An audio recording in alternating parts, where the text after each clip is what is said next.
أنفسنا وسيئات أعمالنا من يهده الله فلا مضل له ومن يضلله فلا هادي له أشهد أن لا إله إلا الله وحده لا شريك له وأشهد أن سيدنا محمدا عبده ورسوله اللهم صل وسلم وبارك على سيدنا محمد وعلى آله وأصحابه أجمعين. قال رب اشرح لنا صدورنا ويسر لنا أمورنا واحلل عقدة من ألسنتنا يفقه قولنا أما بعد. Alhamdulillah, kita rafakkan kesyukuran kepada Allah Ta'ala di atas segala rahmat dan kurniaannya. Pada pagi ini kita masih lagi diberikan peluang dan keizinan oleh Allah Ta'ala untuk dapat kita berada dalam pengajian kuliah ilmu pada pagi ini, dan insya-Allah kita akan menyambung semula untuk tadabbur bagi surah An-Nisa, sambungan ayat yang ke-25 ya. Jadi kita akan bacakan pada ayat yang ke-25 ni, satu ayat yang agak panjang juga, dalam lebih kurang setengah muka surat. Jadi kita akan baca ayat ini dan kemudiannya kita akan lihat beberapa pengajaran dan juga i'tibar yang boleh kita ambil daripada ayat tersebut. A'udzu billahi minasy syaithanir rajim. Bismillahirrahmanirrahim. وَمَنْ لَمْ يَسْتَطِعْ مِنْكُمْ طَوْلًا أَنْ يَنْكِحَ الْمُحْصَنَاتِ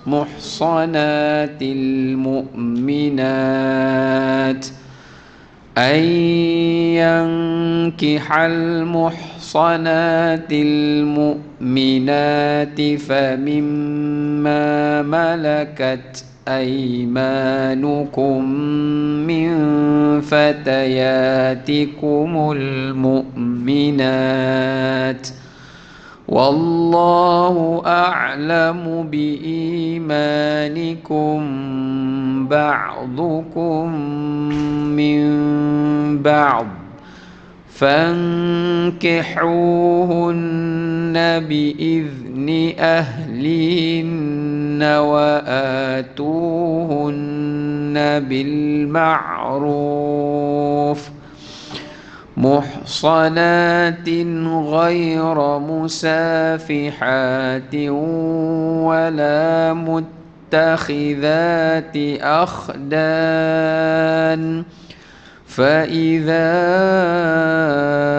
أحصن فإن أتين بفاحشة فعليهن نصف ما على المحصنات من العذاب ذلك لمن خشي العنة منكم وأن تصبروا خير لكم والله غفور رحيم. Sadaqallahul azim. Mafhumnya, dan barang siapa di antara kamu tidak mempunyai biaya untuk menikahi perempuan merdeka yang beriman, maka dihalalkan menikahi perempuan yang beriman dari hamba sahaya yang kamu miliki. Allah Ta'ala mengetahui keimananmu. Sebahagian daripada kamu adalah daripada sebahagian yang lain, yakni sama keturunan Adam dan Hawa. Kerana itu nikahilah mereka dengan izin tuannya dan berilah mereka mas kahwin yang pantas, kerana mereka adalah perempuan-perempuan yang memelihara dirinya, bukan penzina, dan bukan pula perempuan yang mengambil laki-laki lain sebagai piaraannya. Apabila mereka telah berumah tangga, yakni bersuami, tetapi melakukan perbuatan keji, yakni berzina, maka hukuman bagi mereka setengah daripada apa hukuman perempuan-perempuan merdeka yang tidak bersuami. Kebolehan menikahi hamba sahaya itu adalah bagi orang-orang yang takut terhadap kesulitan dalam menjaga diri daripada perbuatan zina. Tetapi jika kamu bersabar, itu lebih baik bagimu. Allah Ta'ala Maha Pengampun lagi Maha Penyayang. Baik, daripada ayat 25 ni sambungan kepada beberapa hukum hakam yang berikutnya. Sebelum ni kita dah bincangkan mengenai hukum status bagi wanita yang sudah bersuami, dan juga mengenai kewajipan mas kahwin. Jadi pada ayat 25 ni lebih kepada perkara yang berkaitan dengan syarat-syarat menikahi dengan perempuan hamba atau hamba perempuan. Ya, mengenai hukum berkaitan dengan syarat menikahi hamba perempuan dan hukuman ke atas hamba perempuan yang berzina. Ya, dia lebih kepada topik mengenai hamba perempuan. Baik, kita tengok pada ayat 25 ni ada beberapa perkara yang perlu untuk kita ambil iktibar dan pengajaran daripadanya. Yang pertama, pada ayat ini menunjukkan kepada kita bahawasanya keharusan menikahi hamba perempuan yang beriman. Keharusan menikahi hamba perempuan yang beriman daripada pemilikan mereka ataupun daripada hamba perempuan beriman yang merdeka. Jadi ayat 25 ni yang pertamanya mengenai apa? Mengenai harus untuk seseorang itu boleh menikahi atau berkahwin dengan hamba perempuan. Hamba perempuan kat sini ada dua keadaannya. Satu, yang dimiliki oleh tuannya sendiri, dia boleh kahwin dengan hamba perempuan yang dia milik. Yang kedua, dia boleh berkahwin dengan hamba perempuan yang bukan miliknya. Ya, yang bukan miliknya. Maknanya bukan pemilikan ni lah, pemilikan orang lain. Dan juga boleh dia menikahi dengan hamba perempuan yang telah dimerdekakan. Maknanya asal dia hamba, kemudian dia sudah dimerdekakan oleh tuan dia. Biasanya hamba yang sudah dimerdekakan ini dipanggil sebagai istilah maula. Maula tu maknanya seseorang yang pernah menjadi bekas hamba, ya, kemudian dia dimerdekakan. Bila dimerdekakan, dia jadi orang merdeka lah. Tapi walau bagaimanapun, status dia dahulu sebagai seorang hamba itu masih dikenali. Cuma dari segi hukum, bila dia dah merdeka, dia jadi hukum seperti orang yang merdeka. Dia tidak lagi menjadi hukum sebagai seorang hamba. Tapi dalam ayat ini cerita mengenai apa? Cerita mengenai dia berkahwin dengan hamba miliknya sendiri atau dia berkahwin dengan hamba milik orang lain. Ya, hamba milik orang lain. Bagi siapa? Bagi sesiapa yang tidak mampu untuk menikahi wanita yang merdeka. Sebab apa? Dalam Islam, wanita yang merdeka mas kahwinnya lebih tinggi daripada hamba. Hamba perempuan ini, mereka tetap Islam suruh bagi mas kahwin. Walaupun dia hamba, bukan bererti boleh menikahinya secara percuma, FOC, tak. Tak boleh. Bahkan agama tetap memuliakan kedudukan perempuan itu walaupun dia berstatus hamba. Kena bayar mas kahwin. Cuma mas kahwin itu mengikut berapa yang dibayar oleh suami itu atau tuannya itu atau orang yang hendak menikahinya itu. Kalau wanita yang merdeka, mereka yang menetapkan berapa jumlah mas kahwin. Mereka yang menetapkan berapa jumlah mas kahwin. Tapi bagi hamba perempuan, si lelaki itu yang menetapkan berapa bayarannya. Tapi bayarannya tak bolehlah dia bagi RM1 je, misalnya contohlah, kan. Dia mesti secara ma'ruf. Ma'ruf tu adalah mengikut kepada adat hamba tu. Adat hamba tu maksudnya apa? Tengok kepada usia hamba tu, tengok kepada kemampuan hamba tu, tengok kepada latar hamba tu. Maknanya kalau hamba tu seorang yang kuat, seorang yang masih muda, jadi mas kahwinnya lebih tinggi. Kalau hamba tu minta maaf lah ya, kalau dah berusia kan, kemudian seseorang tu tetap nak memiliki hambanya, jadi mas kahwinnya lebih rendah sedikit. Dia lebih bergantung kepada adat, dan bergantung kepada berapa bayaran yang boleh dijual ataupun orang membeli hamba tadi. Jadi dia kena bayar dengan jumlah itu. Itu adalah yang paling terbaik. Maknanya kalau dijual hamba tu dengan harga demikian, mas kahwinnya pun harga itu. So dalam istilah kita ni, dia depends on harga market price. Dia panggil market price. Tu zaman perhambaan dululah, ya. Sama. Dan harga jualan hamba tu dia bergantung, dia ambil kira dari sudut umur dia, fizikal dia, kebolehan dia, apa dia boleh buat kan. Kalau dia boleh rasa je masakan, masak tak boleh, dia rendah sikit lah. Ya, sebab nak kena bayar orang lain tukang masak kan. Contoh, ya. Baik. Nak menunjukkan bahawasanya Islam tetap mengangkat kedudukan dan memelihara kebajikan hak kehormatan wanita itu walaupun mereka berstatus hamba. Bukanlah berbanding dengan bukan ajaran Islam, hamba tu boleh dinikahi tanpa apa-apa bayaran, sesuka hati. Jadi macam hamba, betul-betul hamba lah. Tapi dalam Islam tidak boleh seperti itu, ya. Tetap mereka perlu diberikan hak sebagaimana wanita-wanita yang lainnya, ya. Baik. Yang kedua, hukum dekat sini menunjukkan kepada kita bahawasanya kemuliaan seorang mukmin itu dan persamaan agama mengatasi daripada status nasab. Ayat ini juga menunjukkan kepada kita bagaimana Islam memerintahkan kepada lelaki yang hendak berkahwin.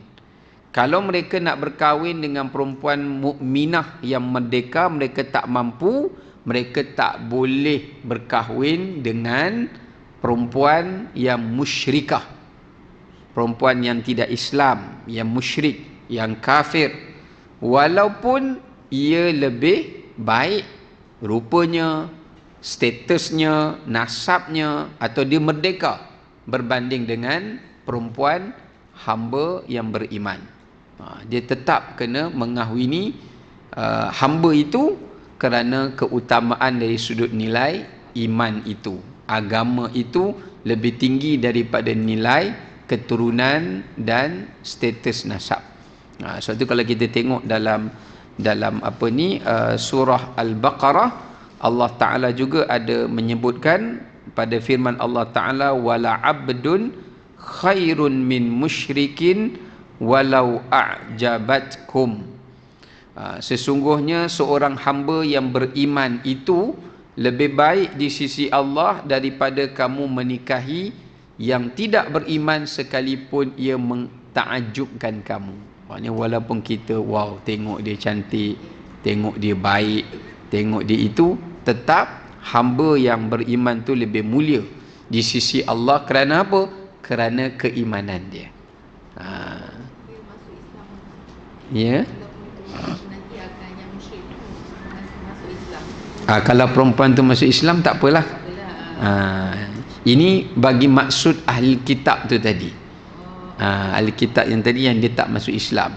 Maknanya kalau dia tak mampu, dia ada dua pilihan. Kalau dia ada hamba, dia nikahi je hamba dia, daripada dia menikahi perempuan ahli kitab yang dihalalkan juga bagi dia. Itu segi keutamaan. Tapi kalau perempuan tu bukan ahli kitab, itu memang tak boleh lah. Memang tak boleh, ya. Tapi kalau sekiranya dia ada kemampuan, misalnya kemampuan dia lebih baik dia menikahi perempuan mukminah yang merdeka, ya, mukminah yang merdeka berbanding daripada yang tidak beriman. Okey, itu dari segi mana yang lebih utamalah. Kalau ahli kitab memang boleh dinikahi, tetapi itu sebagai alternatif. Tapi sekiranya tapi kalau yang ulama sepakat tu, kalau yang bukan ahli kitab, memang agama pagan lah, agama penyembahan berhala langsung bukan daripada agama samawi, itu tidak boleh dinikahi, sepakat oleh para ulama, ya. Baik. Okey.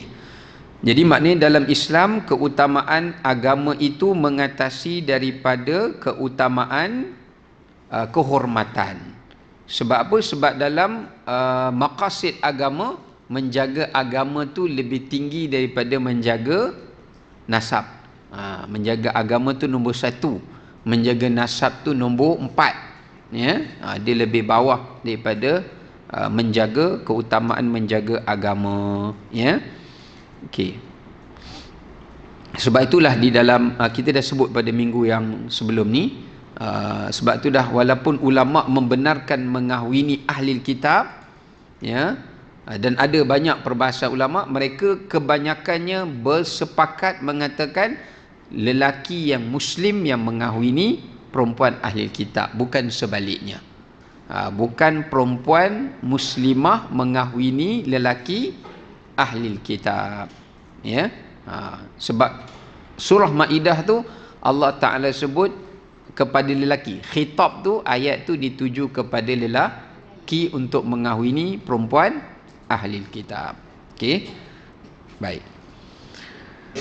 Okey, kemudiannya kita tengok pada ayat yang ke-25 ini juga, ya.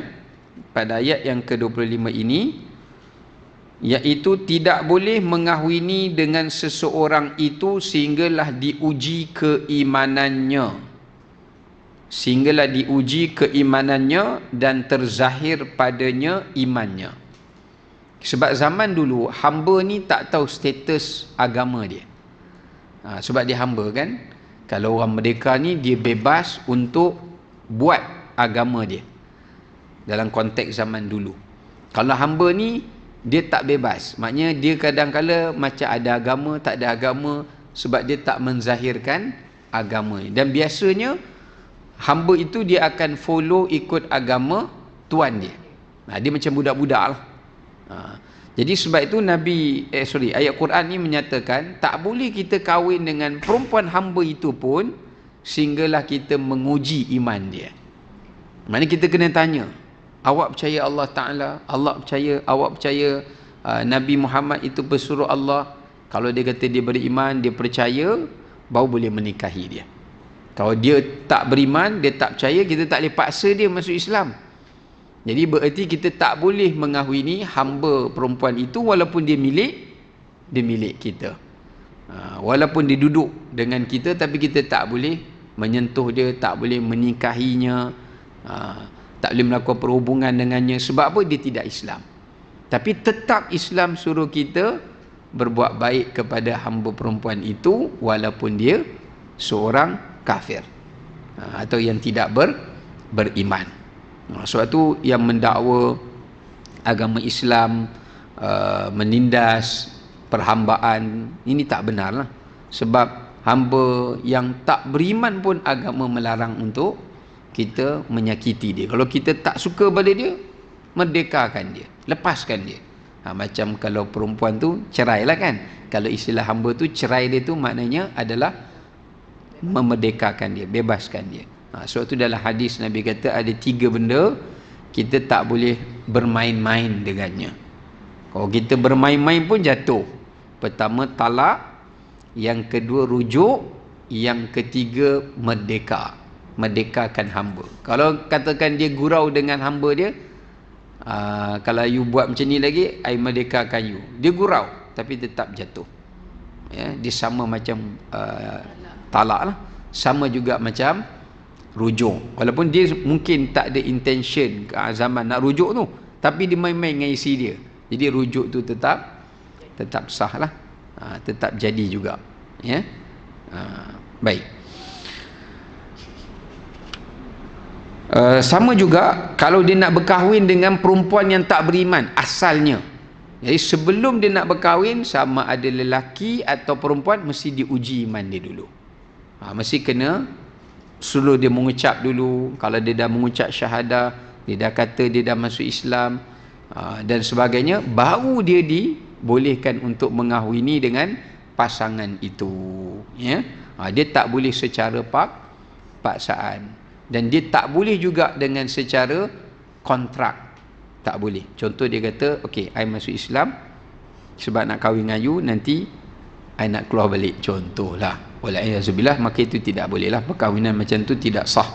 Ya. Kerana dia meletakkan syarat untuk dia keluar balik daripada Islam selepas menghalalkan perkahwinan itu tadi. Ini istihlal. Ini perbuatan ni sama macam hukum berdosa besar, macam perbuatan Cina buta tu. Itu tidak dibolehkan oleh syarak, ya. Jadi maknanya tak boleh menikahi sehinggalah orang itu menzahirkan keislamannya atau keimanannya kepada Allah Subhanahu Wa Taala. Tetapi tak perlu diuji apa? Dia perlu diuji keimanannya, tapi tak disyaratkan menguji keislamannya. Keislaman dia maknanya apa dia? Bukan mengucap syahadah tu. Maknanya diuji dia ni kena semayang dulu, diuji dia ni kena puasa Ramadan dulu, yang tu tak payah. Sebab Allah kata kat sini, a'lamu bi imanikum, diuji iman dia.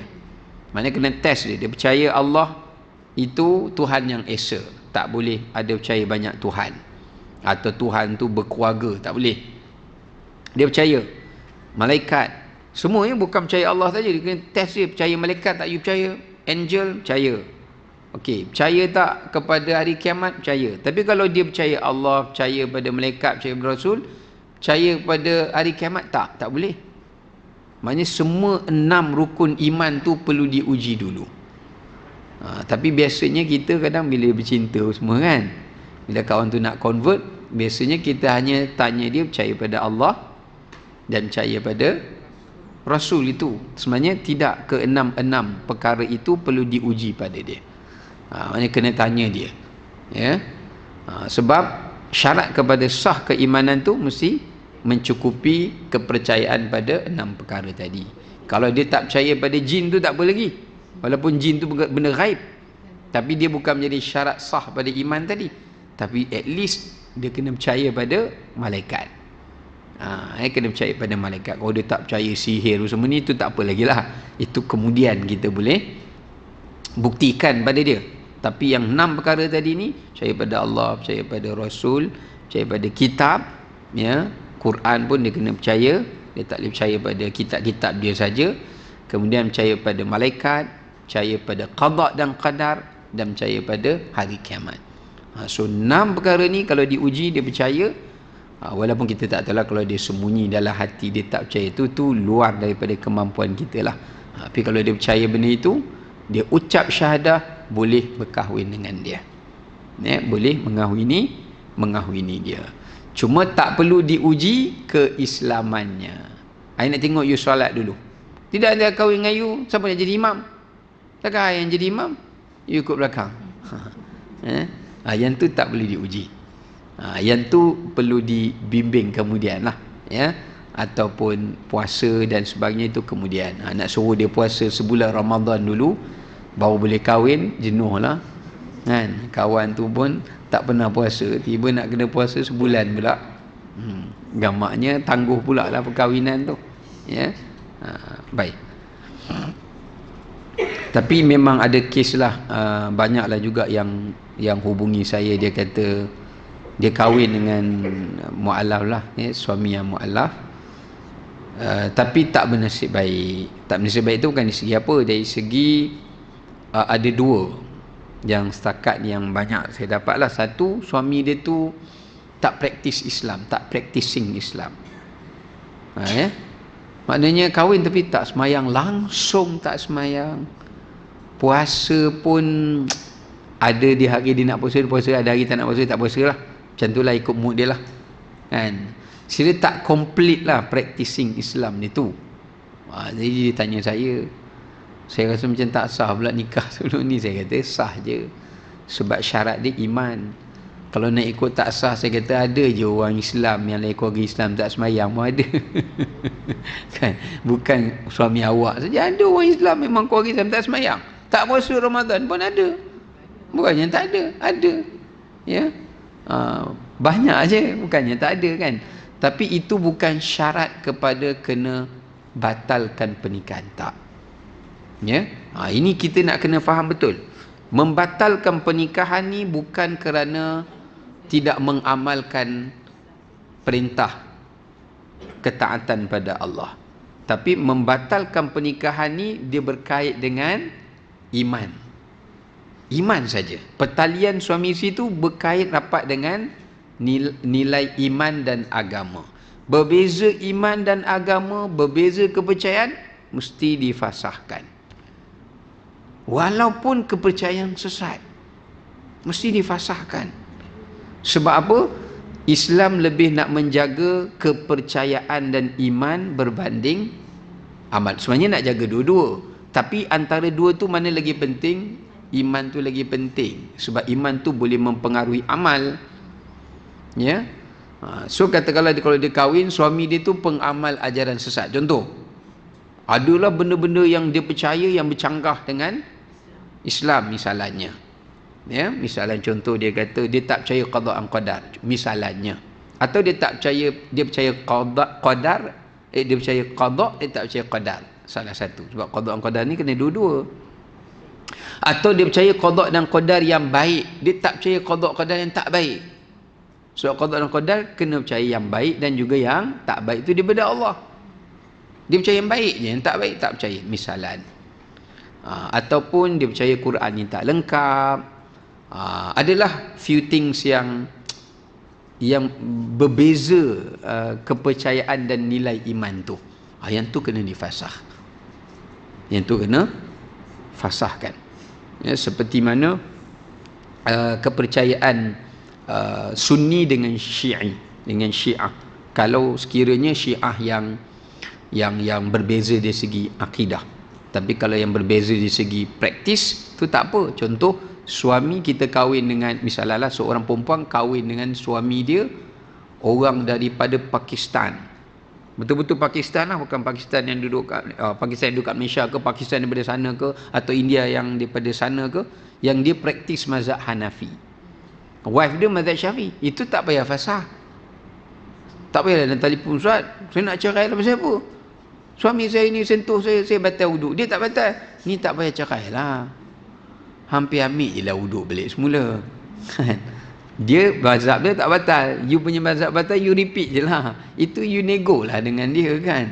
Misalnya contoh, ya, benda ni hanya perkara-perkara furuk.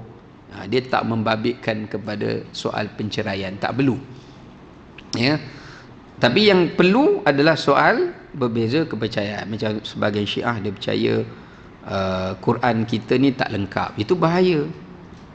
Kemudian dia tak percaya hadis Nabi yang ada pada kita, dia percaya hadis Nabi yang versi daripada dia. Contoh, jadi ada banyak benda-benda yang akan berbeza dari segi praktisnya. Ataupun dia percaya haji mereka tu bukan di Mekah, haji mereka tu di Karbala, contoh. Itu dah berbeza. Rukun Islam tu pun dah berbeza. Kalau dah sampai tahap begitu, ia perlu difasah, kerana dia membabitkan keyakinan dan kepercayaan. Tapi kalau dia hanya berkait dengan mazhab, kan, mazhab dari segi yang ni Hanafi ke, ni Syafi'i ke, ni Hambali ke apa, yang tu tak ada masalah. Yang tu tak perlu nak sampai bercerai-berai, tak perlulah. Kerana dia masih dalam kerangka ahli sunnah wal jamaah. Okey, baik. Cuma kalau isteri tu, suami tu tak nak semayang, dia tak perlu bertanggungjawab. Kerana bukan tanggungjawab isteri untuk membimbing suami. Suami itulah tanggung. Cuma dia bertanggungjawab menasihati. Nasihat, suami tak nak, nasihat. Tanggungjawab sebagai suami isteri still kita kena buat. Ya. Tapi apakah kita berdosa sepanjang berada dalam ikatan dengannya? Langsung tak berdosa. langsung tak berdosa. Ya. Cuma jadi anak tu kan, contohlah macam kita didik anak kita, perempuan tu didik anak dia, suami okey. untuk mengaji kan, tapi suami tak buat, so dia kata ayah tak buat. Macam mana anak tu nak jadi macam tak ada syurga yang baik kan? Dia begini, mendidik anak-anak ni sebenarnya dia tanggungjawab bersama. Dia bukan tanggungjawab seorang ibu sahaja atau bapa sahaja, tapi tanggungjawab yang terbesar tu kepada si bapa lah. So kalau kita tengok dalam Quran, surah Luqman tu Allah sebut tentang tanggungjawab bapa. Sama juga Nabi Ibrahim, Nabi Ismail alaihissalam menyuruh anak-anak mereka salat. Tapi dalam masa yang sama ada juga ayat yang cerita mengenai Maryam mendidik Nabi Isa. Juga ada cerita tentang Allah sebut kedua ibu bapa yang mendidik kamu, secara umum lah.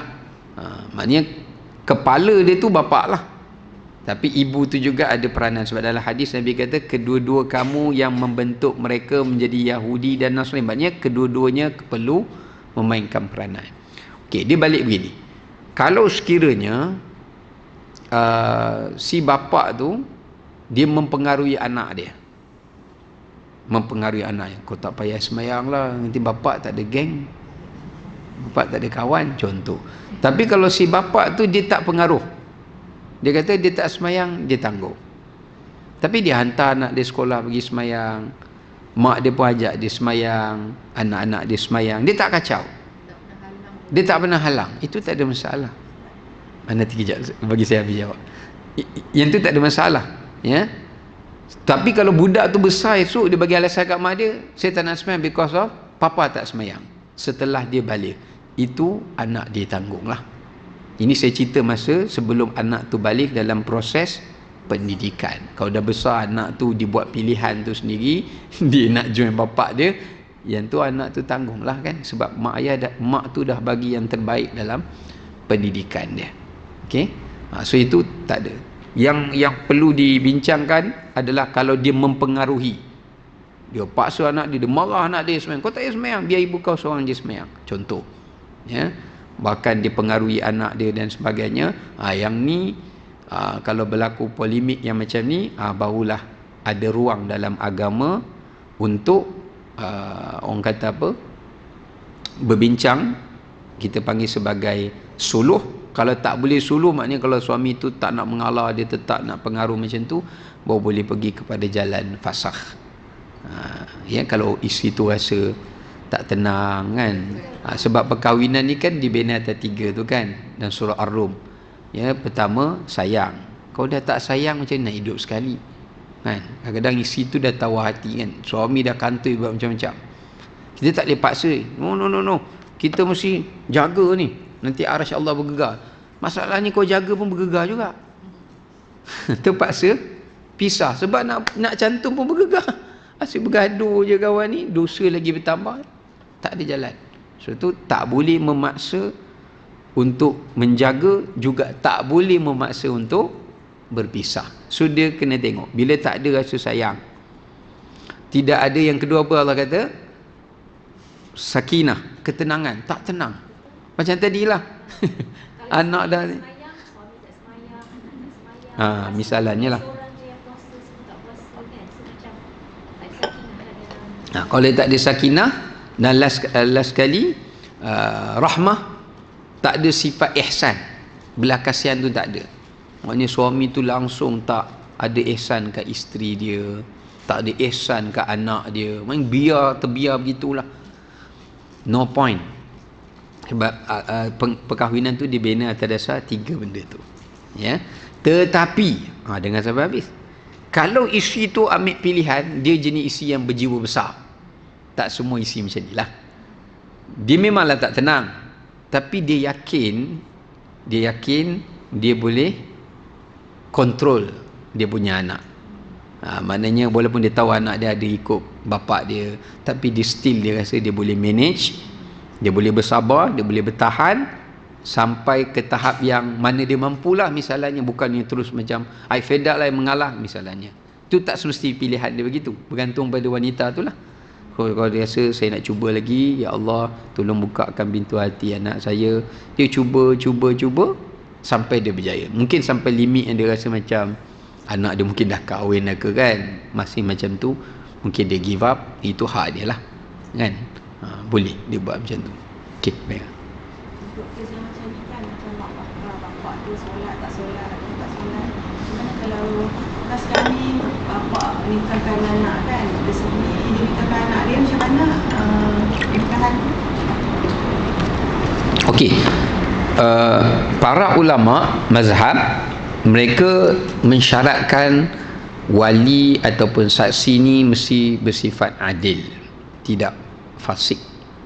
Fasik tu makna katanya tidak menzahirkan kefasikannya. Dia tak buat dosa terang-terangan, ya, tak minum arak ke, berjudi ke, ataupun apa-apa dosa-dosa besar yang lain lah, ya. Termasuk dia tak hadir Jumaat ke misalnya lah. Baik.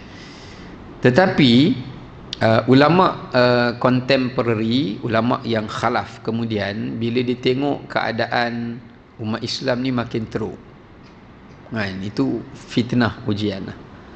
Dan mereka buat timbangan. Kalau kita kata semua bapa yang fasik ni tak boleh menikahi anak dia, kita nak cari wali hakim pun mungkin dia pun fasik. Mana kita tahu dia bagus? Betul tak? Ya. Kan? Yalah, mungkin dia semayang tapi fasik ni dari segi yang lain. Kita tak tahu misalnya lah. Sebab zaman tu kerana terlalu banyak kefasikan, maka dipanggil kaedah dalam hukum fiqah lain, dipanggil kaedah hukum fiqah idza dhaqal amr ittasa'. Bila satu benda tu susah, kita nak cari juga ruang tu, maka agama bagi sedikit kelonggaran. Ya.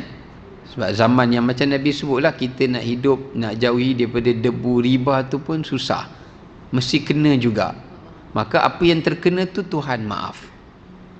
Macam zaman kita sekarang lah, kalau nak elak daripada langsung tak melihat benda yang dosa, tak ada zaman sekarang ni. Jalan-jalan tengok papan, ternampak rambut kawan tu kan. Macam orang perempuan jangan ingat dia tak ternampak dosa. Contoh kalau dia pergi jogging, satu perempuan Muslim pakai pakaian jogging tu, nampak peha pun perempuan sama perempuan pun tak boleh tengok, bukan lelaki je tak boleh tengok kan. Ni dia ingat abang jangan tengok, dia you tengok tak apa. I perempuan, siapa cakap macam tu, you belajar mana? Sebab dia peha kan, peha antara perempuan pun dia mesti antara pusat dan lutut. Peha termasuk dalam larangan. Jadi sunat lari kat mana? Sebab tu bila dah benda tu dah berleluasa, so agama bagi kelonggaran. Kalau you tertengok begitu tak apalah. Tapi kalau you tengok you layan je, tulis lagi yang tu yang apa ni, yang dilarang lah kan. Jadi so maknanya kalau dah sampai peringkat itu, kalau bapak dia tak semayang tapi bapak dia tak menggalakkan orang tak semayang, contoh dia tak kempen, yang tu masih sah kewalian dia atau persaksian dia, kerana dia belum menzahirkan perbuatan tak solat itu, walaupun antara within family dia tahu dia tak solat, ya. Sebab susah nak cari orang yang macam tu lah. Walaupun di kalangan keluarga tu tahu yang dia tak solat, dia tak puasa kan. Orang lain mungkin tak tahu, tapi family tahu kan. Family tahu, tapi dia tak menzahirkan. Jadi orang lain tak tahu. Wali hakim tu pun tak tahu. Lainlah kalau dia kata, lainlah kalau dia memang terang-terangan kempen kan, solat ni tak wajib ke, ataupun kempen tak payah solat ke, itu lain cerita, ya. Okey, jelas ya. Kemudiannya ayat ini juga menunjukkan pada kita larangan mengahwini seseorang hamba itu tanpa keizinan daripada tuannya. sebagaimana perempuan merdeka tidak boleh mengahwini tanpa izin walinya. Nampak? Sama. Itu bagi hamba yang dimiliki oleh tuan lain lah. Tapi kalau hamba tu dimiliki oleh dia sendiri, tak payah izin lah. Sebab dia milik hamba tu. Cuma dia kena wajib bayar mas kahwin. Ya. Dan kalau hamba tu tak nak kahwin dengan dia pun, dia ada hak untuk mengahwininya. Ya. Cuma kalau hamba tu milik orang lain, dia nak kahwin, dia kena minta izin pada tuan hamba itu terlebih dahulu. Sebab tuan hamba tu lebih berhak terhadap hambanya berbanding orang lain. Dia macam, sebab hamba ni dikonsider dari segi hukum seperti harta pemilikan. So kalau kita nak pakai harta orang lain, kita kena minta izin orang lain dulu. Kerana orang tu lebih berhak menggunakan harta miliknya berbanding orang lain. Ya. Jadi sebab itu dalam hadis Nabi bersabda, mana-mana hamba yang berkahwin tanpa izin tuannya, ataupun kita panggil istilah kahwin lari lah, cinta dua darjat. Kenal kat lelaki merdeka tu kan, tu lari, tak begitu tuan dia kahwin tanpa izin tuan dia. Maka Nabi kata fahuwa ahir ataupun fahiya ahirah, maka dia dikira sebagai perbuatan zina. Dosa hamba tu kalau dia kahwin tanpa izin tuan dia, dia consider zina. Kalau yang laki tu, yang merdeka tu tak tahu, sebab hamba perempuan tu kata dia tak dimiliki oleh tuan, dia tak ada tuan, dia lah tanggung dosa tu seorang. Tapi kalau lelaki merdeka tu tahu dia empunya tuan, dia ada tuan dia, tak apa.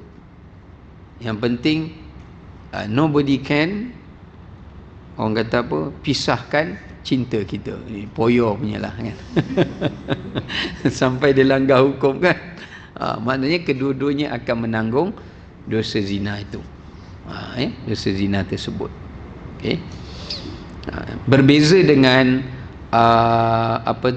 berbeza dengan wali. Sebab hamba tak ada wali, dia tuan dia saja. Kalau orang yang merdeka, dia ada wali. Maknanya kalau hamba tu dimerdekakan, tak perlu izin tuan dia lah, perlu izin dia sajalah. Ya. Dan kalau wanita merdeka, dia kena wali. Cuma dalam bab wali ni pun tidak sepakat para ulama mazhab. Ya, semua mazhab kecuali mazhab Hanafi mensyaratkan mesti perkahwinan ada wali. Siapa kahwin tanpa pengetahuan wali, tanpa izin wali, dan dia perempuan yang merdeka dan dia seorang anak dara, maka perkahwinan itu tidak sah sehinggalah walinya mengizinkannya. Wali itu bagi izin baru boleh. Yang kahwin lari tu kalau tanpa wali tak sah lah. Tak sah lah. Ya. Ya. Maknanya kalau laki tu tahu perbuatan tu tanpa wali, maka mereka juga dikira mendapat dosa berzina antara kedua-duanya. Ya. Kecuali bagi perempuan yang sudah berkahwin.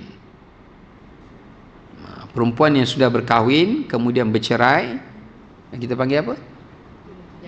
Janda. Lupa pula istilah tu. Kalau dia dah pernah berkahwin kemudian dia bercerai, yang ni tak perlu wali. Perempuan kalau dia kahwin dengan perempuan janda dekat mana-mana, yang tu dia tak syaratkan wali. Sebab apa? Sebab perempuan tu sendiri ada kuasa ke atas dirinya. Dia berhak untuk nak kahwin ke tak nak kahwin, sebab dia dah ada pengalaman berkahwin. So dia sendiri kena buat decision tu lah. Ya. Okey, baik.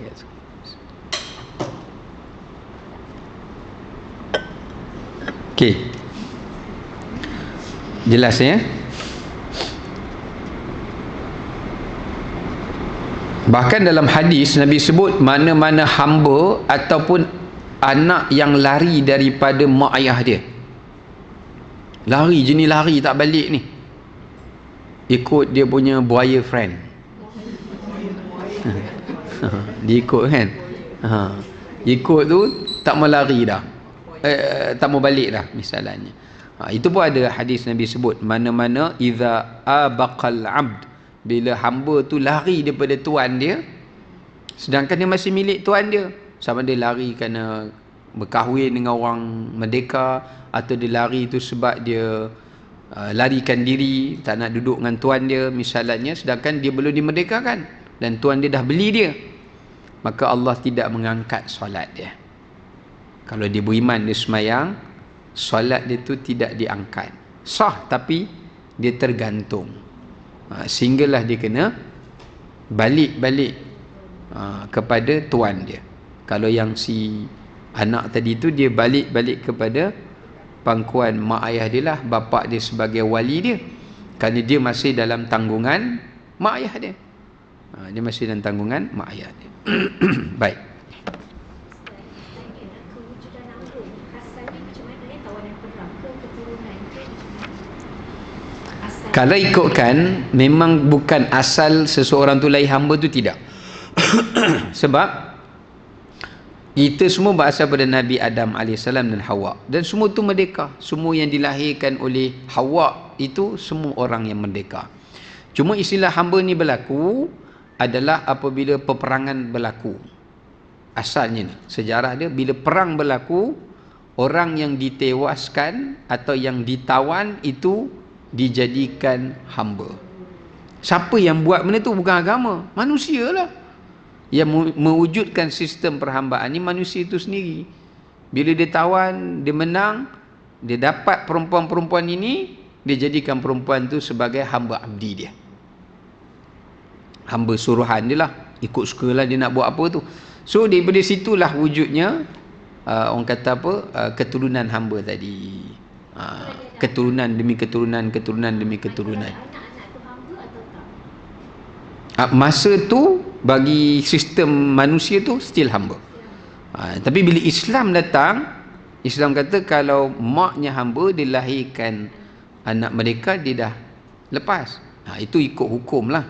Tapi kalau ikut sistem manusia dulu, taklah, dia sampai lahir anak pinak pun still hamba. Ya. So sistem tu dah wujud lama, ribuan tahun.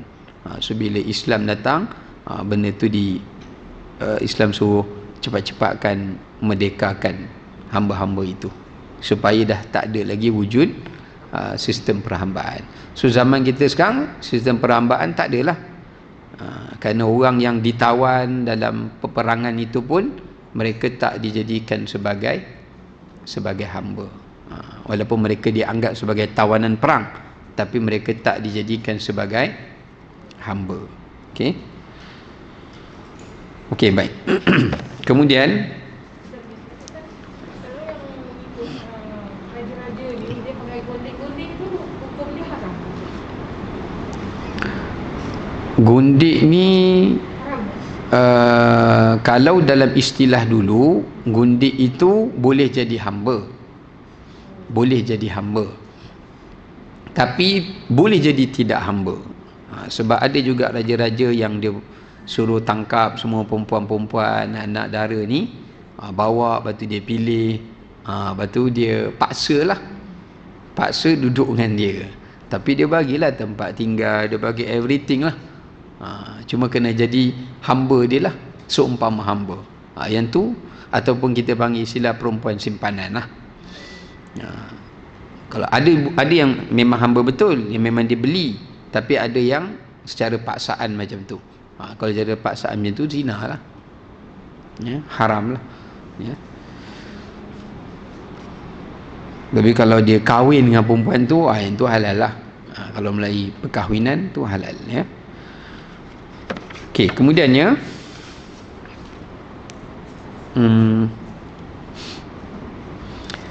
ayat ini juga kemudiannya menunjukkan tuntutan untuk seseorang itu mengahwini orang yang menjaga, orang perempuan atau lelaki yang menjaga kehormatan dan nasabnya, itu adalah lebih utama. Ya. Maknanya dalam ayat tu Allah kata muhsanatin ghaira musafihat. Kata Allah, perempuan-perempuan yang memelihara dirinya dan bukan daripada kalangan penzina. Ya. ataupun muttakhizati akhdan. Islam melarang dua perkara. Yang pertama, kita tengok dekat sini, ayat ni menunjukkan Islam menyuruh kita kalau nak mengahwini seseorang, pilih mereka yang menjaga kesucian dan kehormatan diri dia, ataupun orang yang bagus nasabnya. Ya. Ini yang digunakan sebagai dalil di dalam mazhab, mengatakan bahawasanya dalam mazhab Syafi'i khususnya sebagai tuntutan kufu. Kufu ni, kufu dari segi agama tu memang bukan kufu dah, itu memang sepakat. Kufu dari segi nasab, kufu dari segi harta, kufu juga dari segi rupa, dan yang keempat adalah kufu dari segi kemampuan. Empat perkara. Kufu dari segi harta tu maknanya background mereka tu, gaji mereka tu tidaklah jauh beza. Ada yang meletakkan syarat kufu yang tu, kecuali perempuan tu dia kata lepas kahwin dia tak nak kerja, itu lain cerita lah. Yang kedua, kufu mereka tu dari segi keturunan. Keturunan kedua-duanya bukan daripada zina misalnya, macam tu.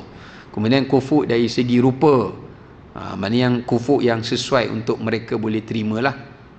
Kemudian kufu juga dari sudut apa ni kita panggil kedudukan, ya, supaya benda tu tidak menyebabkan perceraian. Tapi semua benda ni dia bergantung pada apa? Adat setempat kita. Kalau adat setempat kita tak menekankan tentang soal kufu, itu lain cerita. Maknanya tak terpakailah hukum tu.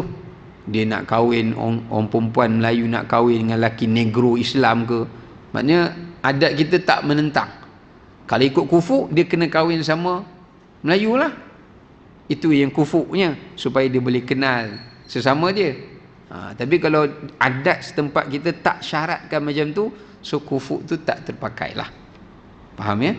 Tapi setengah tempat, macam orang Arab, kufu ni memang diorang pakai. Nak kahwin, dia tengok, dia Ricky dulu, yang ni kira dia ada hantar spy untuk mengkaji bakal menantu tu. Hack menantu tu punya Facebook, tengok latar dia kerja apa, betul ke kawan ni, apa bla bla, adik-beradik dia belah mana. Dahsyat. Bila dah tengok semua tu setuju semua keluarga, baru boleh jalan. Kalau tidak, selamat jalan. Dia punya ambil kira tu sampai tahap macam tu, ya, sampai tahap macam tu. Tapi kita ni agak tolerate lah sikit, ya, kita agak longgar lah. Kita yang muskil sikit sekarang ni kan, bila anak-anak kita lahir kahwin dengan orang Negeri Sembilan. Negeri Sembilan pula. Dia punya ada hati tu masih jatuh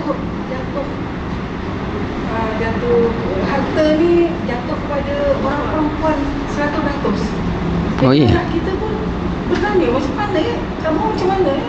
Mak bapak kamu macam mana ya? Ada batin. Macam mana tu Ustaz? Hukumnya tu. Ya. Macam mana Ustaz? Kalau banyak yang dah sedar. Oh ya. Itu adat lah kan. Kalau banyak orang anak banyak yang di sini dan perempuan dah sedar. Dia masih ikut kepada para itu. Dia kalau benda tu masih dipraktiskan tak sah lah.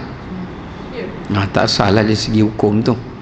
Tapi kalau dia ambil juga, dia bagi, dosa besar lah tu, kerana dia dikira sebagai memakan harta pusaka.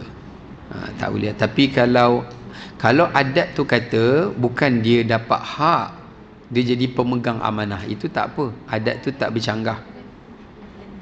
Kalau adat pepati itu sebut, bila mati, harta tu jatuh kepada anak perempuan sebagai pemegang amanah, untuk dia yang pergi urus, bawa benda tu pergi pejabat agama, yang tu tak ada masalah.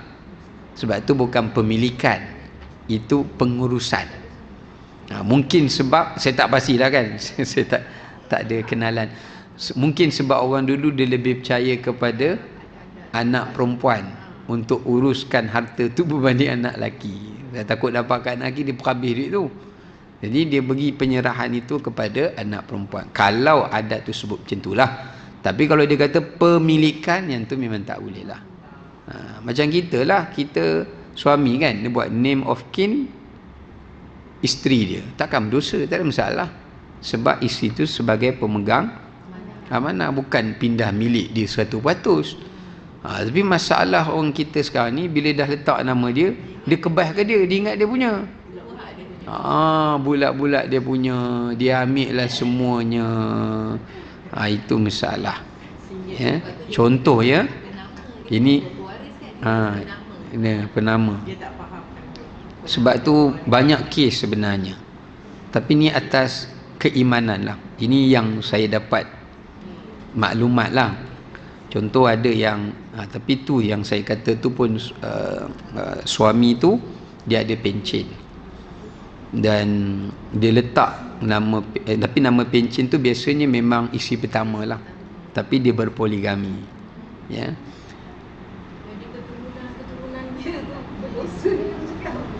Kalau dia amalkan macam tu, dosa lah.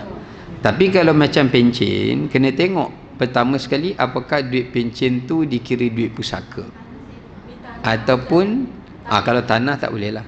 Kalau duit pencen tu dikira sebagai hibah daripada pihak ketiga, maka isteri pertama layak dapat pencen tu sepenuhnya. Anak dia sesen pun tak boleh dapat. Ini keturunan daing-daing tu ya Ustaz ya? Daing-daing. Daing-daing tu apa? Keturunan dia dah daing-daing. Saya tak tahulah tu. Tu mendalam tu. Mungkin ada lah. Mungkin ada. Macam mana Ustaz dia Negeri Sembilan tu? Tak boleh ke dia Bukan semua ya. Mungkin tak semualah. Tak semualah. Itu yang jenis totok lah kot. Okey. Lama-lama dulu kan. Dulu tak, kesedaran agama tu tak ada. Kesedaran agama masa dulu tak kuat. Ya. Baik. So macam balik pada duit pencen tadi kan, itu dihibah. Itu hibah. Jadi isu dia sekarang ni, macam yang kes tu, isi kedua dia ni pergi bergaduh serang attack rumah isteri pertama sebab dia minta duit pencen suami tu dipusakakan. Sebab tu saya kata peranan sebagai seorang suami juga, dia berpoligami ni bukan soal dia nak mengurus isteri dia tu masa hidup saja, tapi dia juga kena bijak mengurus bila lepas dia mati esok. Ni bagi tahu ni pencen I ni you tak boleh dapat kan, sebab ini duit hibah. Sebab duit pencen ni bukan daripada duit gaji dia, itu adalah sebagai, kita panggil sebagai penghargaan daripada pihak ketiga, syarikat dia tu untuk bagi. Dia bukan duit pencen saja, satu lagi dia panggil apa yang kalau duit syarikat tu dia panggil apa? Gratitude. Gratuity kan. Maknanya orang tu dah kerja lama dengan company tu, bila dia meninggal, company tu macam bagi duit lah, pampasan, sebab penghargaan dia dah khidmat lama. Duit tu pun tak perlu poligami. Maknanya kalau syarikat tu kata nak letak nama siapa, katakan biasanya dia akan letak nama isteri, dia tak akan letak nama anak kalau anak tu kecil lagi. Biasanya kalau isteri mesti hidup, memang bererti duit tu harta isteri sepenuhnya tanpa pusaka. Anak tak boleh tuntut sesen pun. Tak boleh, mama saya dengar syarikat papa bagi mama duit kan, mai sini sikit mama. Tak boleh. Sebab itu hadiah kepada spouse dia, pasangan dia. Itu hadiah. Lainlah kalau dia kata, okey ini saya bagi untuk you and you all your family. Baru anak-anak dia ada hak. Tapi kalau dia bagi nama tu masuk back in nama akaun isteri dia punya lah.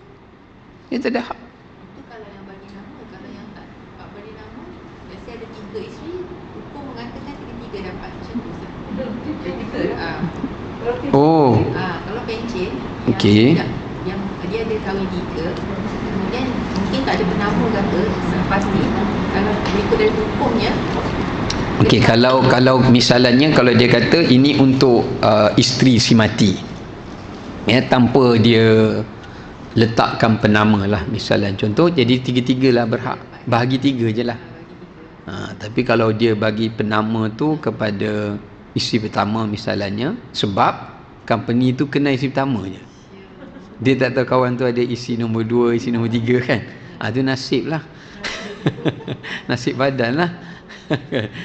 Atau budi bicara isteri pertama tu lah, kalau dia rasa ihsan kesian kan, dia bagilah lagi 2 orang tu atau seorang tu kan. Dia kena daftar Ustaz. Dia kalau kahwin dia daftar. Macam ni kes Ya ya. atuk saya. Daftar dekat sini kan. Atuk saya dia isteri 3. Jadi bila dia meninggal pencen dia 3-3 dia ambil. Sebab dia daftar. Okey. Daftar 3, tiga-tiga dapat. Ya, ini ada 3-3 dia ambil. Maknanya 1 bagi 3 lah. Okey lah. Dia isu dia yang saya tengok banyak berlaku ni, bila dia orang kahwin kat luar. Kahwin kat Songkla kan. Jadi bila suami tu meninggal, isteri kedua ni pergi minta, sama tak bagi. Sebab apa? Dia kata dekat sini tak ada rekod. So macam mana nak buktikan? Tapi dia tunjuklah dia ada sijil kahwin kat sana tu kan. Tapi dah tak laku dah lah, sebab dia mesti kena daftar kat sini. Nak daftar, nak bayar denda apa semua tu mesti kena ada suami, tapi suami dah tak ada. Jadi dia tak dapat apalah. Tak dapat. Bukan tak dapat duit pencen saja, duit pusaka pun tak dapat. Harta pusaka suami tu pun dia tak dapat. Kesian lah, dari segi kesian tu kesian lah kan. Tapi dari segi undang-undang dia begitulah. Kalau ada orang tanya, kalau isteri pertama tu tak nak bagi juga kan, dari segi hukum qada tu, hukum dunia tu, kalau dia tak bagi pun taklah berdosa dia, sebab hukum dia begitu kan. Cuma kalau dia ni macam orang yang betul-betul memahami, dia bagilah juga kan. Tapi dia tak berdosa kalau dia tak bagi pun. Kalau tak didaftarkan perkahwinan 2 dengan 3 tu, kalau pembahagian faraid kamu, Sebab dalam Islam ni dia ada 2. Satu dipanggil hukum qada, satu lagi hukum diyanah. Hukum qada ni yang memang agama tetapkan berdasarkan kepada perundangan. Itu pun hukum agama juga, sebab nak menjaga maslahat kebaikan. Ya. Nak jaga maslahat kebaikan. Sepatutnya kalau dia nak berpoligami, dia nak jaga maslahat isteri tu, dia daftarlah. Why you tak daftar? Bila tak daftar, maknanya you tak jaga kebajikan dia. Kecuali kalau sebelum meninggal dia dah bagi siap-siap. Yang tu lain cerita. Dia dah buat wasiat kan, itu lain cerita kan. Dia tak boleh wasiat pada pewaris, dia buat hibah. Hibah, okey, tak ada masalah. Tapi ni dia tak buat, jadi mengikut hukum qada tu dia sah di segi agama, di segi hukum. Walaupun di segi dianahnya itu patutnya dia berhak. Sebab tu di Islam dia ada 2. Misalnya contoh macam seseorang tu kahwin, di segi qadanya, maknanya ketetapan undang-undangnya, benda itu contohnya macam susuan misalnya. Katakan di segi qada tu menunjukkan tak ada bukti yang mereka tu menyusu. Sebab apa? Ibu susu tu lupa. Qada menetapkan mereka bukan anak susuan. Walaupun di segi hukum memang ibu susuan tu pernah menyusu contohnya. Dari segi dianah tu mereka tu dikira susuan. Tapi dia tetap tak berdosa kerana qada tu. Sebab dianah tu macam benda yang hak Allah lah, Allah je lah yang tahu.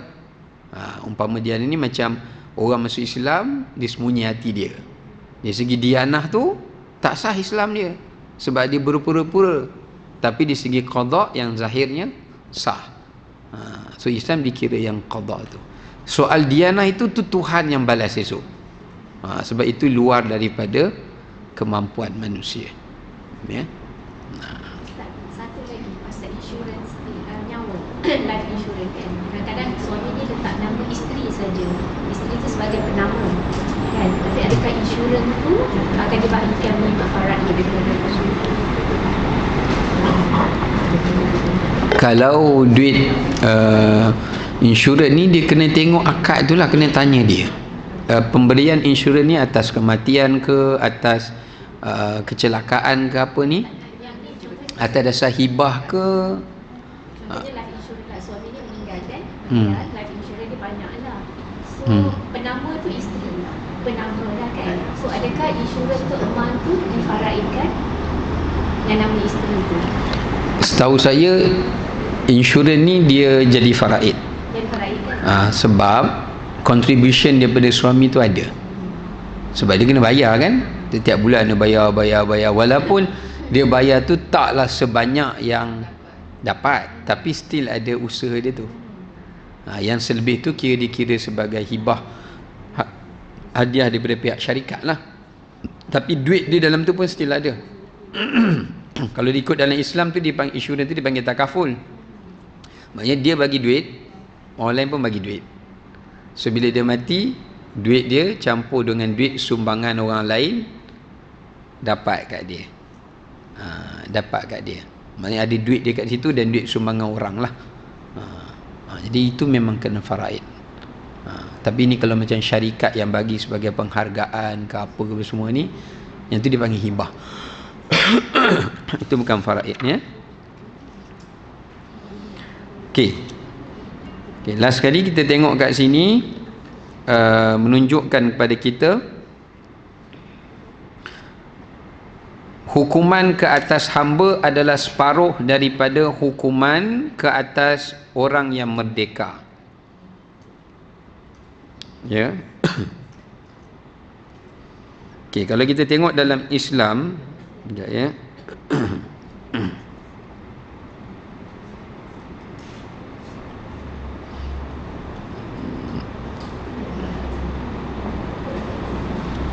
Okey.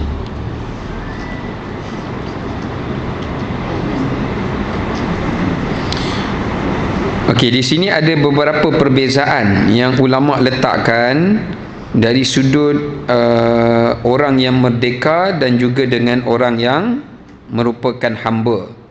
Ya, sama ada di dalam beberapa perkara-perkara yang berkaitan dengan hukum. Ya, beberapa pengecualian dalam perkara-perkara yang berkaitan dengan hukum. Yang pertamanya, hukum kewajipan menghadiri salat. Menghadiri salat ni bagi hamba lelaki lah. Jadi hamba lelaki tak wajib hadir solat Jumaat. Tuan dia wajib, dia tak wajib. Dia kena jaga harta tuan dia. Tapi dia kena semayang zuhur lah. Bukan tak kerti tak semayang. Semayang, cuma dia tak wajib hadir Jumaat, dia semayang zuhur. Ini beberapa keringanan yang agama bagi. Tiap-tiap Jumaat dia tak payah mai, tak apa. Kecuali kalau tuan dia suruh dia datang lah, dia kena taat lah. So maknanya, walaupun dia hamba, bukan berarti agama menindas dia, tak. Bahkan dia lagi dapat lebih daripada orang merdeka. Tuan dia kena pergi sembahyang Jumaat, dia tu tak payah pergi, sembahyang zuhur je. Kalau di Islam dia kenalah sembahyang, tapi dia sembahyang zuhur saja. Ya. Baik. Kemudian perbezaan yang kedua juga yang Allah Ta'ala jadikan antara hamba dengan orang merdeka ni, perbezaan dari segi aurat. Laki sama, perempuan berbeza. Jadi sebab tu hamba perempuan tidak wajib dia menutup kepala. Kepala, rambut, kepala sampai leher ni, sampai sini, sampai ada tulang ni kan. Sampai kawasan tu dibenarkan mereka membukanya di hadapan lelaki yang ajnabi. Boleh. Boleh buka, tak berdosa. Keringanan dibagi. Lepas tu tangan dia ni sampai kepada lengan. Dengan tuan dia ataupun bukan dengan tuan dia. Bukan dengan tuan dia saja, dengan tuan dia memang halal semua. Macam isteri dia lah. Ni dengan orang luar ni, bukan dengan tuan dia. Ya? Sebab tuan dia tu memang milik dia kan? Kalau milik dia tu macam isteri dia lah. Ini dengan orang luar. Ya? Kalau kaki dia tu sampai betisnya. Mana itu kelonggaran diberi kepada hamba tu. Kalau dululah, cerita dululah ni, cerita masa zaman ada hamba dululah. Ya. Jangan ingat ambil apa juga.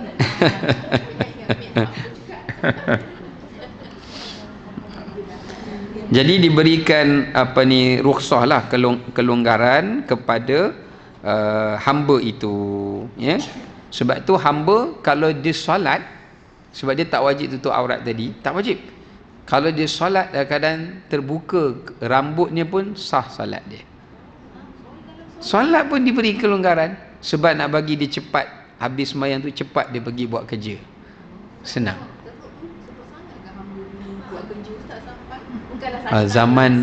Zaman dulu ialah hamba tu memang tugas dia tu berat lah.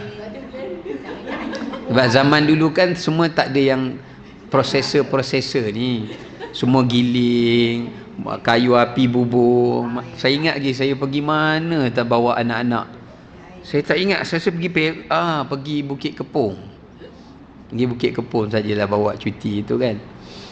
Lepas tu masuk kat tempat yang dulu balai polis yang kena tu kan. Dalam tu sajalah dia tunjuk zaman-zaman dulu punya alat-alat. Lepas tu adalah dia tunjuk zaman dulu punya barang-barang masakan, alat-alat masakan. Saya tunjuklah ke anak saya. Lepas tu saya kata kat isteri saya, ini kalau masak macam ni berapa jam you nak habis masak ni? Yalah, sebab dia pakai kayu api, nyala kayu api, lepas tu nak giling, lepas tu nak ni, semua manual. Sekarang ni semua senang je. Tak. Yang lagi senang ni je.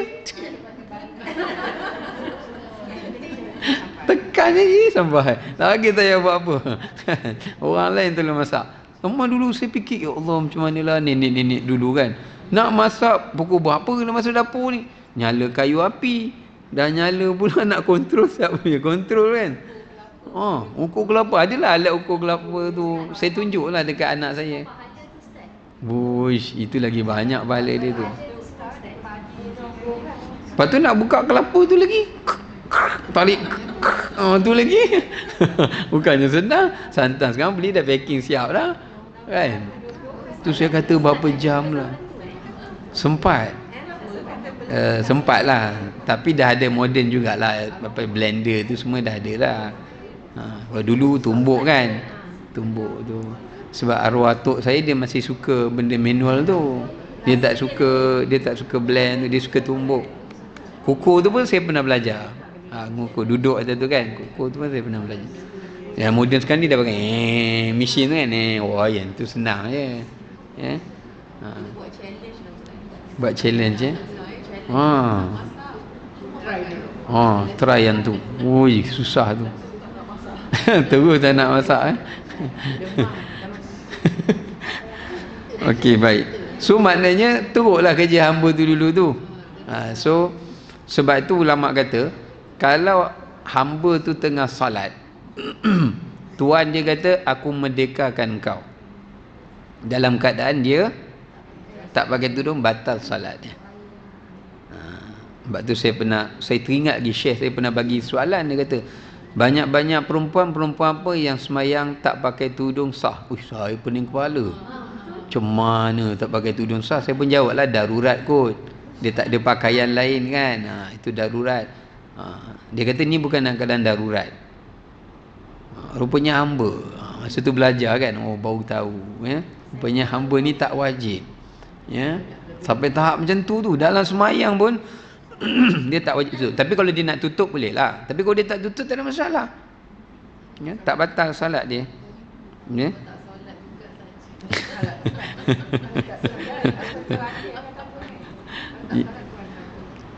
Tak solat dia tanggunglah.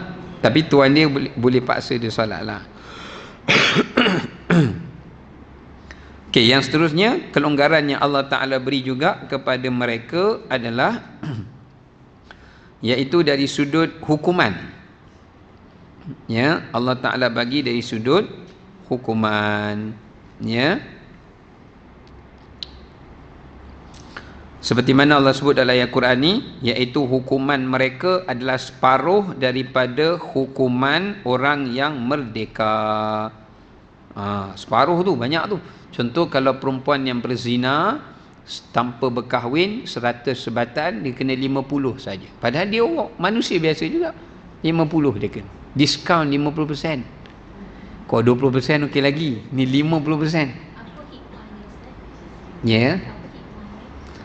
Hikmahnya sebab Allah Ta'ala nak tunjukkan yang Islam ni dia tidak menzalimi hamba. Sebab dulu hamba tu menjadi mangsa yang ditindas. Nombor dua, kerana hamba ni bila dia dah lahir keturunan hamba, dia dah hilang satu kemuliaan dalam hidup dia. Maknanya hidup dia tu sentiasa dalam keadaan sedih, dipandang hina. So Islam tak nak bagi dia rasa macam tu. Bila Islam datang, oh tak, you buat salah, I bagi separuh. So dia rasa macam ada harga diri. Dia ada harga diri, dia ada keistimewaan dia. Walaupun orang merdeka tu dipandang berharga, tapi dalam certain keadaan dia lebih berharga daripada orang merdeka tu. Dia akan rasa dia lebih bernilai. Sebab orang tu kena 100, dia kena 50. So dia akan rasa ada harga diri atau nilai diri dalam hidup dia, supaya dia tak putus asa lah. Ya. Sebab tu Islam berikan kelonggaran yang banyak kepada kepada mereka, ya. Bahkan hamba boleh jamak jamak tamam. Hamba setiap hari dia boleh jamak. Zuhur asar dia jamak, maghrib isyak dia jamak. Seronok banyak dia. Ya. Orang merdeka tak boleh jamak, dia semayang macam biasa. Dia semayang macam biasa. Ya, qasar tak boleh lah, tapi dia boleh jamak lah. Maknanya bila ada keperluan, dia akan jamak solat dia. Bila tuan dia suruh buat ni kan, zaman dulu kan jalan bukan naik kereta, jalan jauh, kadang dia nak kena pergi membara apa, ambil urusan tuan dia, so dia boleh jamak. Ya, tu kelonggaran Islam bagi. Seronok dia. Kita yang merdeka kena tiap-tiap waktu. Pasal-pasal kan ni sikit. Kalau kita balik kampung, 5 hari lah kita boleh jamak, boleh tak kita kasar, boleh pendekkan. Tapi kat dalam rumah, bukan dalam perjalanan. Kalau kita pergi ke satu tempat tu melebihi daripada 3 hari, tidak termasuk hari perjalanan dan pulang. Jadi kalau kita sampai tempat tu dah tak boleh qasar. Dah tak boleh qasar. Ya. Tapi bukan bererti tak boleh jamak. Bukan bererti tak boleh jamak. Sebab jamak ni dia boleh kerana bila ada keperluan. Contohnya kalau dia duduk situ, dia susah nak dapatkan, macam contoh pergi negara-negara yang bila kita pergi cuti takkan nak pergi 5 hari. Tempat jauh, nak jalan banyak duit habis kan. Elok-elok alang-alang pergi duduk seminggu, 10 hari kan, contohnya. So kalau ikut kan dia tak boleh qasar. Di Korea, ke Jepun, kita kisah lah mana-mana, tapi dia boleh jamak tamam lah. Jamak tamam. Masa dalam perjalanan dia boleh qasar, jamak qasar. Tapi masa dia sampai sana dia tak boleh qasar. Dia boleh jamak tamam. Ya. Once dia balik, boleh balik. Dia dalam perjalanan saja dia boleh jamak qasar. Ya. Memang ada pandangan mazhab kata boleh. Ya. Memang ada pandangan mazhab kata boleh, tapi itu bukan mazhab Syafi'i. Mazhab Syafi'i mesti syarat dia 3 hari. Kalau campur masuk hari balik dan hari keluar 5 hari. Tapi kalau dalam 3 hari tu Ustaz, masih boleh jamak kasar lagi di rumah kampung pun. Boleh. Kan? Tapi dengan syarat duduk tu mesti hari kelima tu mesti balik. Contoh kalau macam contoh kita balik raya, kita dah set dah. Balik raya ni 8 hari. Seminggu. Memang tak boleh lah. So memang kita dah set 8 hari. Ustaz, macam contoh lah, kita balik 3 hari je. Musafir dia memang jauh lah kan Ustaz, perjalanan tu memang boleh jamak kasar. Tapi kita di rumah saja. So maksudnya kita ada masa nak solat penuh, nak solat zuhur boleh, nak solat asar boleh. Solat macam biasalah maksudnya. Macam biasa. Kalau macam tu, kita masih boleh, walaupun boleh tunaikan solat fardu seperti Ya. biasa, kita dibolehkan juga jamak kasar, Ustaz. Dalam mazhab Syafi'i, kalau sekiranya kita masih ada ruang, tak ada halangan, lebih afdal dalam mazhab Syafi'i lah, lebih afdal salat tamam. Kalau kita tak ada gangguan lah, tak ada halangan, lebih afdalnya kita buat tamam. Tapi kalau kita memilih untuk tidak tamam tu menyalahi yang afdal. Tapi kalau mazhab lain dia kata jamak tu lagi afdal sebab sedekah Allah. Itu ada khilaf lah. Tengoklah iman kita macam mana. Ya.